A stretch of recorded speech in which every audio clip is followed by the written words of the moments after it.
mau tanyakan mengenai sholat Jumat. Ketika khotib naik ke atas mimbar, jemaah datang terlambat, langsung sholat sunat, sedangkan khotib sudah membacakan khutbah. Apakah itu sah atau tidak, Pak Ustaz?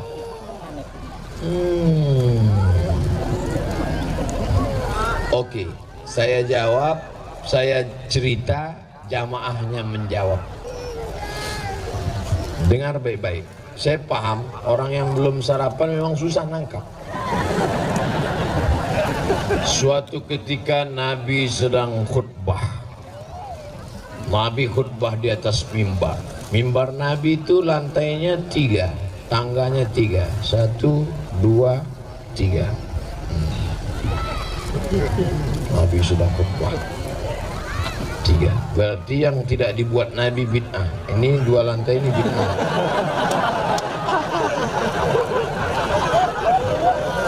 Satu lantai, 2 lantai, 3 lantai. Nabi sedang khutbah. Ketika Nabi sedang khutbah, tiba-tiba datang seorang laki-laki terlambat. Duduk dia. Duduk. Langsung kata Nabi, "Qum." Berdiri kata Nabi. "Sholli." Salat 2 rakaat. Nabi suruh dia berdiri, salat 2 rakaat. Saya ulang lagi ceritanya. Nabi sedang khutbah, datang seorang laki-laki terlambat. Dia duduk, Nabi suruh berdiri, sholat 2 rakaat. Habis itu dia dengarkan khutbah. Selesai cerita. Sekarang saya jawab, sahkah sholat Jumat laki-laki itu? Saya ulang sekali lagi. Yang susah-susah nangkap, goyangkan kepala ke kanan ke kiri, kanan ke kiri 3 kali. 1.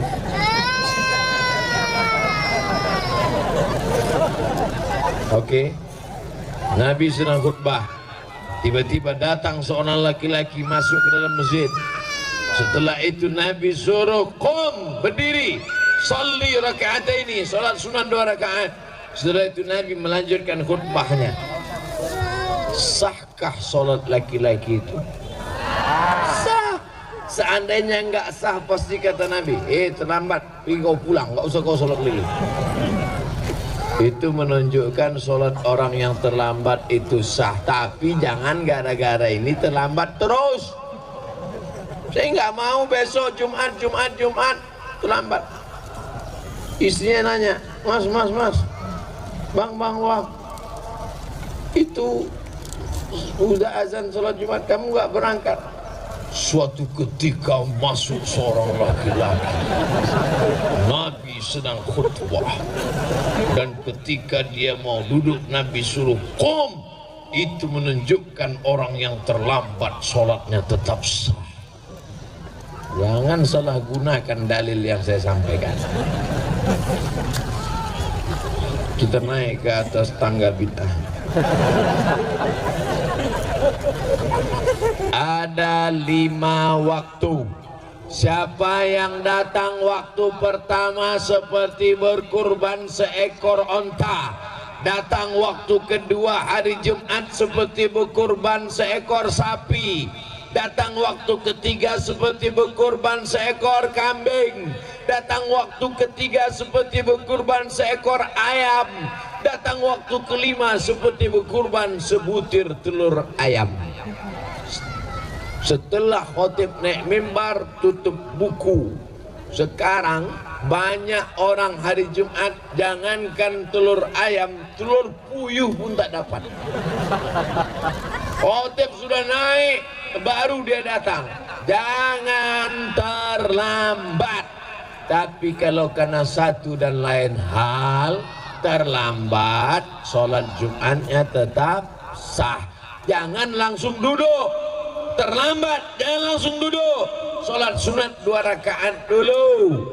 2 rakaatnya itu niatnya apa? Qobliyah Jumat.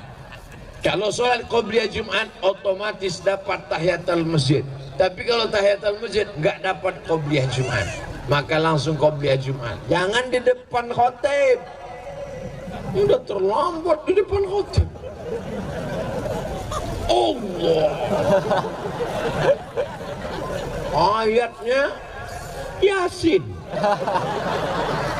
Pakai baju kaos, tertulis di belakang. Emang masalah buat lo? Ini nantang namanya. Udah terlambat, kau carilah pojok-pojok.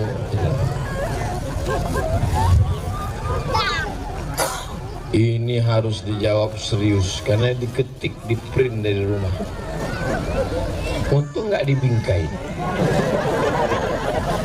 Nama saya sensor, nggak boleh sebut.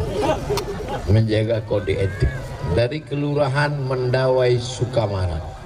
Bagaimana menyikapi orang nganggap sholat dan puasa tidak wajib karena dia menerapkan ilmu hakikat? Kalau dia hidup di zaman Abu Bakar, Umar, Utsman, Ali, ini kepalanya udah lepas dari badan. Nasib baik kau sekarang hidup di zaman Pak Bupati Sukamara. Kalau dulu kau hidup di zaman Abu Bakar, Umar, Utsman, karena sudah menganggap sampai ke hakikat lalu meninggalkan syariat. Apakah pernah Nabi Muhammad meninggalkan sholat agak sekali saja? Nabi sakit keras 5 hari menjelang meninggal. Nabi meninggal hari Senin, hari Rabu, Kamis, Jumat, Sabtu, Ahad, Senin. Hari Rabu Nabi sakit keras, diambil kirbah. Kirbah itu kulit kambing yang dijahit tempat air minum, disiramkan ke wajah Nabi 5 kirbah. Nabi tersadar dari pingsannya. Apa yang dibisikkan Nabi? Bawa aku sholat berjamaah.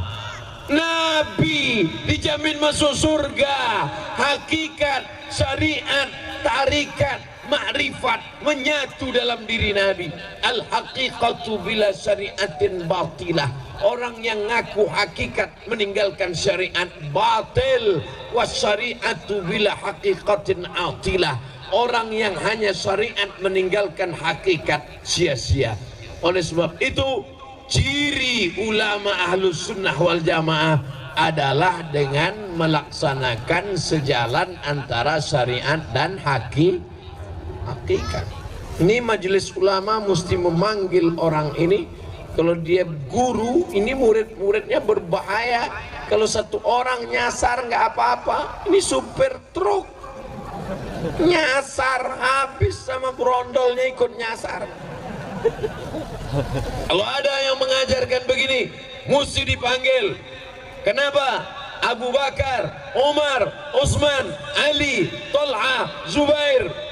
Makanya kita Ahlus Sunnah wal Jamaah berpegang pada 3: akidah Asy'ari, fikih Syafi'i, tasawufnya Sunni, bukan tasawuf falsafi. Tasawuf siapa? Tasawuf Abu Hamid Al-Ghazali dan Junaid Al-Baghdadi. Tarekatnya Naqsyabandi, Abul Hasan Syazili, Rifai, Abah Gurus kumpul. Tarekatnya Samaniyah. Mereka tetap melaksanakan syariat tanpa meninggalkan syariat. Maka kalau ada orang mengaku-ngaku hakikat meninggalkan syariat, kamu kenapa enggak sholat? Sholat itu hanya syariat saja, saya cukup sholat batin saja. Kamu enggak puasa?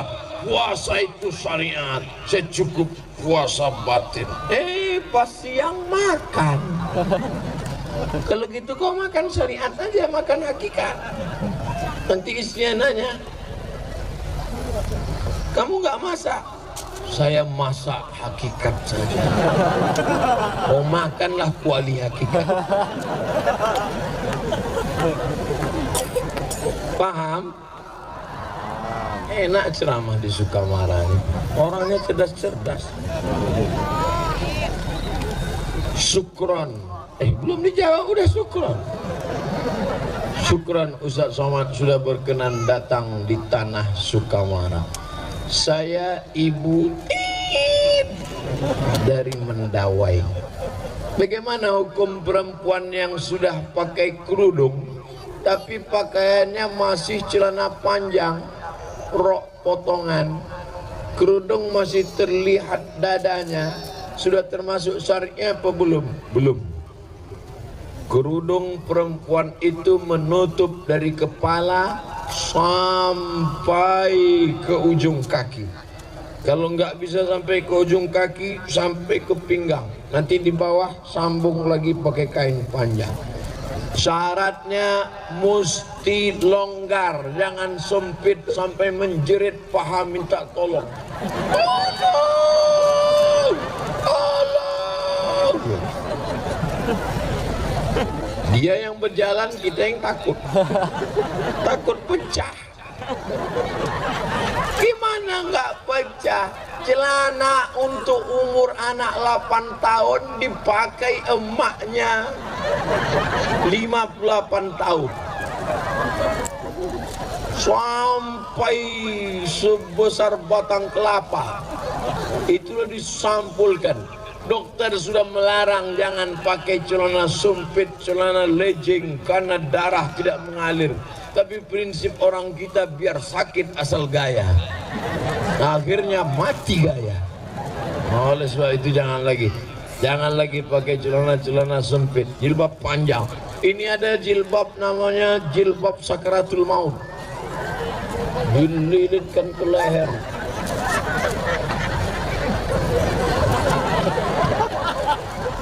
Sampai melihat ke bawah pun nggak bisa. Nah lagi, jilbab itu harus menutup dada, ketutup dadanya, sampai ke bawah. Yang kira-kira kalau diturunkan tangannya tenggelam ke dalam. Tangannya boleh kelihatan, nggak apa-apa. Yang udah pakai cadar bagus. Jangan ejek orang pakai cadar. Istri Nabi pakai cadar. Sahabat Nabi pakai cadar. Yang pakai jilbab bagus, yang pakai cadar bagus. Jangan kelahi. Kalau yang pakai jilbab sama cadar kelahi nanti ketawa yang nggak pakai kain. Mudah-mudahan ibu-ibu yang selama ini pakai celana sempit berubah pakai rok panjang. Kecuali polwan. Polwan nggak apa-apa pakai celana. Gimana dia mau ngejar maling pakai rok? Itu kan karena tugas. Harus logik juga.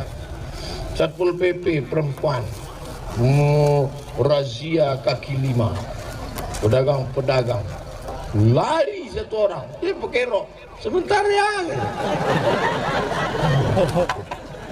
Jangan dibayangkan, nanti ketawa sendiri.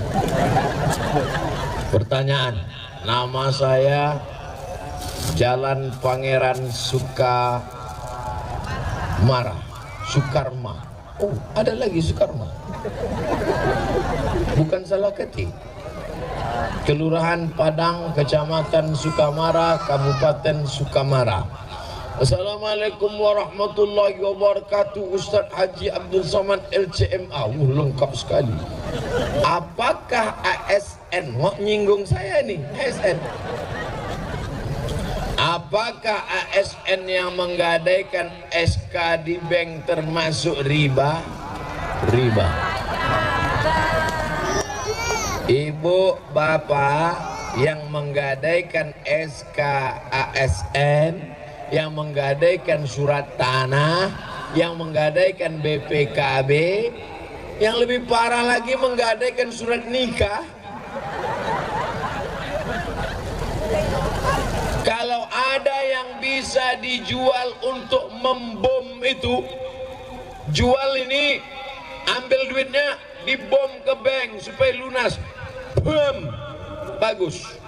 Mohon maaf Pak Ustadz, kalau saya jual ini, saya bom ini, meledak semuanya. Oke, kalau gitu kau lunasi aja sampai lunas. Ya Allah, tolong saudara kami supaya hutangnya lunas. Jangan terjebak riba. Adapun yang punya niat mau ngutang jangan lagi ngutang. Ustaz Somad ini sombong sekali. Memangnya Ustaz nggak pernah menggadaikan SK Pak Ustaz? Nggak pernah. BPKB Pak Ustaz? Nggak pernah. Jadi Ustaz minjam uang kemana? Dulu saya minjam, ada pinjaman lunak tanpa bunga, namanya Emak Bank. Emak saya. Mak, aku mau beli mobil, pinjaman lunak tanpa bunga. Dibukanya lah gelangnya, gelang sama cincin. Kau dari kecil menyusahkan sampai tua. Memang mak saya itu luar biasa. Saya mau ke Mesir, dijualnya gelang. Saya mau ke Maroko, dijualnya gelang. Saya mau beli mobil, dijualnya gelang. Sampai akhirnya mati dia, meninggal mak saya. Sebelum dia meninggal, kata dia, tolong belikan aku tanah di bagian kakekmu semeter, karena dia mau dikebumikan situ. Sekarang saya pergi, saya beli tanah itu 22 meter, habis itu ke belakang 60 meter, saya wakafkan semuanya untuk kuburan umat Islam. Mudah-mudahan dilapangkan Allah kubur mak saya. Tak pernah ada rasa puas kepada orang tua. Maka pesan saya, yang masih hidup emaknya, masih hidup ayahnya, pulang dari sini kau belikan lontong sayur suapin. Yang masih hidup emaknya, pulang dari sini suapkan makanannya, buatkan teh manis, hidupkan dia, peluk dia, cium tangannya. Karena nanti kalau dia sudah meninggal dunia, barulah kau terasa bekas tempat duduknya pun, kalau kau duduk di situ hilang rindu. Bekas tempat sholat sajadahnya pun, kalau kau bentang di tengah malam sholat kau di situ hilang rindu. Bekas tempat dia berjalan dulu, tetangga sahabat kau jumpai orang itu, puas rindu. Tapi tak ada gunanya. Mumpung dia masih ada sekarang, kasih dia makanan paling dia suka, kasih dia duit. Jangan sampai dia datang ke rumahmu minjam duit 50.000. Nah, minjam duit 50.000, nak, apa kau katakan? Sebentar ya mak, ku tanya biniku dulu. Oh, kau betul-betul persatuan anggota suami takut bini. Ibu pandai berkata, katakan ibu kepada suami-suami ibu, aku milik suamiku, suamiku milik ibunya. Katakan, ibu yang rela menghilangkan kasih sayangnya 50% untuk membiarkan ibu suamimu, maka ibu pun nanti akan dimuliakan oleh anak-anak ibu, insyaallah. Amin. Janganlah nangis. Kalau saya nangis, ibu nangis juga, nanti kita dikira orang nonton film India. Assalamualaikum warahmatullahi wabarakatuh. Ustaz Abdul Somad, semoga Allah melimpahkan rahmatnya kepadamu Pak Ustaz. Lebih utama mana antara bayar pajak atau zakat mal? Bayar dua-duanya. Orang bijak taat pajak, yang nggak mau bayar pajak dipijak-pijak. Saya bayar pajak, dan alhamdulillah syukurnya di negara Kesatuan Republik Indonesia, siapa yang bayar zakat maka pajaknya dikurangi, dengan syarat bayar zakatnya di Badan Amil Zakat Nasional. Ada surat keterangan stempelnya, nanti ditunjukkan di kantor pajak, maka pajaknya berkurang. Ustaz tahu dari mana? Jamaah. Assalamualaikum Ustaz Somad. Waalaikumsalam. Saya sedang berada di kantor pajak. Ini orang pajak mengembalikan pajak saya 2 juta. Kenapa? Karena saya dianggap sudah bayar zakat, maka pajak berkurang. Halalkah bagi saya? Halal. Bayar pajak, bayar zakat ke tempat resmi, minta resit dan keterangannya, ada stempelnya, maka pajak berkurang disebabkan zakat. Sudah diatur dalam undang-undang. Itu diperjuangkan oleh anggota dewan kita DPR RI. Mudah-mudahan anggota-anggota dewan yang memperjuangkan ajaran Islam, mengeluarkan undang-undang, diberikan Allah mereka balasan berlipat ganda. Apakah zaman Nabi sudah ada pajak? Zaman Nabi tak ada pajak. STNK, SIM pun tak ada. Tapi jangan ini jadi dalil. Jangan ini dijadikan dalil. Nanti razia. Mana STNK BPKB? Mana bukti bayar pajak? Mana SIM? Mohon maaf Pak Polisi, Nabi nggak punya SIM. SIM ini bid'ah, wa kullu bid'atin dhalalah, wa kullu dhalalatin finnar. Kita kan tinggal di negara. Lalu kemudian pengurus negara ini bermusyawarah di DPR mengeluarkan pendapatan negara dengan pajak. Maka kita bayar pajak kendaraan bermotor, pajak bumi dan bangunan. Tapi kalau kita bayar zakatnya resmi, pajak kita berkurang. Perhatikan baik-baik. Bayar zakat, jangan bayar zakat sendiri-sendiri. Bayar zakat ke Badan Amil Zakat Nasional Sukamara. Kertas terakhir. Alamat Gang Sedulur. Jawa ini. Sedulur sederek sedoyo. Gaji ASN apakah wajib zakat? Jangan cerita gaji. Karena ada orang gajinya 2 juta, pendapatannya 20 juta. Kenapa begitu? Hitung total semua. Gaji, SPPD, tunjangan, uang tunjang, uang sipak, uang sundul, uang tanduk, uang sikut. Total semua. Gimana cara ngitungnya Pak Ustadz? 85 gram emas wajib mengeluarkan 2,5%. Ingat, 85.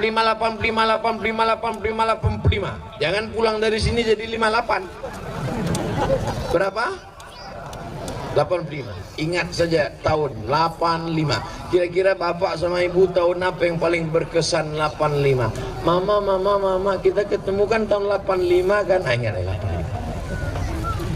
85 gram. 1 gram emas 500.000 kali 85 gram 42 juta. 42 juta 500 bagi 12 bulan. Saya paham orang yang belum sarapan susah nangkap hitung-hitung. Dengarkan aja ceramah saya ini. Yang susah nangkap sekarang nanti diputar videonya di channel Ustaz Abdul Somad Official. Subscribe, like, and share. 85 gram kali 500.000 sama dengan 42.500.000 selama 1 tahun. Siapa yang penghasilannya 85 gram kali 500.000 42.500.000 selama 1 tahun, dia sudah kena zakat 2,5%. 45 juta 45 juta pula. 42.500.000 itu kalau dibagi setiap bulan keluar bagaimana? 42.500.000 bagi 12 bulan sama dengan 3.600.000. Payah ngitungnya kalau 3.600.000. Oke, kita bulatkan 4 juta. Mudah-mudahan semuanya yang gajinya kurang dari 4 juta penghasilannya lengkap sejak ceramah ini terhitung dari Januari 2020 4 juta ke atas. Amin. Mudah cara ngitungnya. Gimana cara ngitungnya? 1 juta 2,5%. 1 juta 25.000. 1 juta 25.000. 1 juta 25.000. 1 juta 25.000. Kalau bapak sebulan dapat 4 juta, berapakah zakatnya?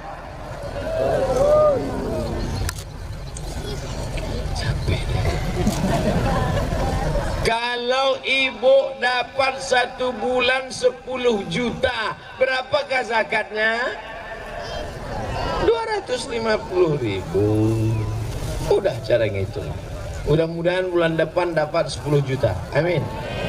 Keluarkan 250.000 langsung ke Badan Amil Zakat Nasional Kabupaten Sukamara.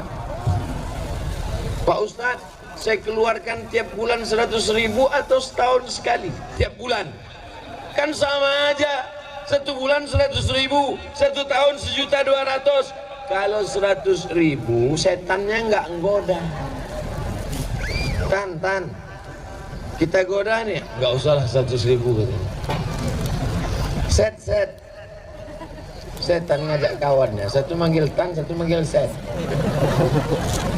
Gimana nih, kita goda nggak nih? Nggak usahlah 100.000 kata dia. Kalau ini kan, oh ini 1.200.000. Oleh sebab itu maka setiap keluarkan. Ustaz Somad keluarkan zakat, saya keluarkan zakat setahun sekali setiap menjelang bulan Ramadan. Biar mudah ngingatnya. Setiap mau Ramadan baru saya bagi. Berapa besar jumlah wajibnya Pak Ustaz? 2,5%. Bila masih ada tanggungan utang apa tetap wajib zakat? Tetap. Tapi katanya kalau utang nggak wajib zakat. Kata siapa? Yang tidak bayar zakat karena utang itu adalah zakat perdagangan. Zakat dagang perniagaan cara ngitungnya 3 kurang 5. Ingat rumus 3 kurang 5. Modal yang diputar tambah untung tambah piutang kurang hutang kurang rugi. Saya ulang sekali lagi, modal yang diputar tambah untung tambah piutang kurang hutang kurang rugi. Itu cara rumus menghitung zakat perniagaan. Dikurang hutang yang terkait dengan dagang bisnisnya, bukan hutang mobil, hutang rumah, hutang panci, hutang termos. Masuk di rumahnya itu tak ada yang cash, satu-satunya yang lunas bininya itu lah. Lain hutang semua. Bunyi klakson mobil, kredit. Jangan banyak-banyak hutang. Hidup ini kalau diperturutkan terus mau. Jangan banyak-banyak hutang. Orang kalau banyak hutang itu detak jantungnya tak normal. Coba pegang jantung sebelah kiri. Nah, kalau yang nggak banyak hutang normal dia. Tapi kalau banyak hutang, mudah-mudahan kita dilepaskan dari hutang. Keluarkan zakat, pendapatan, PNS, Pemda, BUMN, pegawai, guru, keluarkan setiap bulan 2,5%. Salurkan langsung ke Badan Amil Zakat Nasional Kabupaten Sukamara. Hubungi nomor berikut ini. Potong, masukkan Instagram, like and share. Terima kasih segala perhatian. Mohon maaf segala kesilapan. 7.30 kita berdoa di akhir majlis. Ala hazihin niyah al-Fatihah.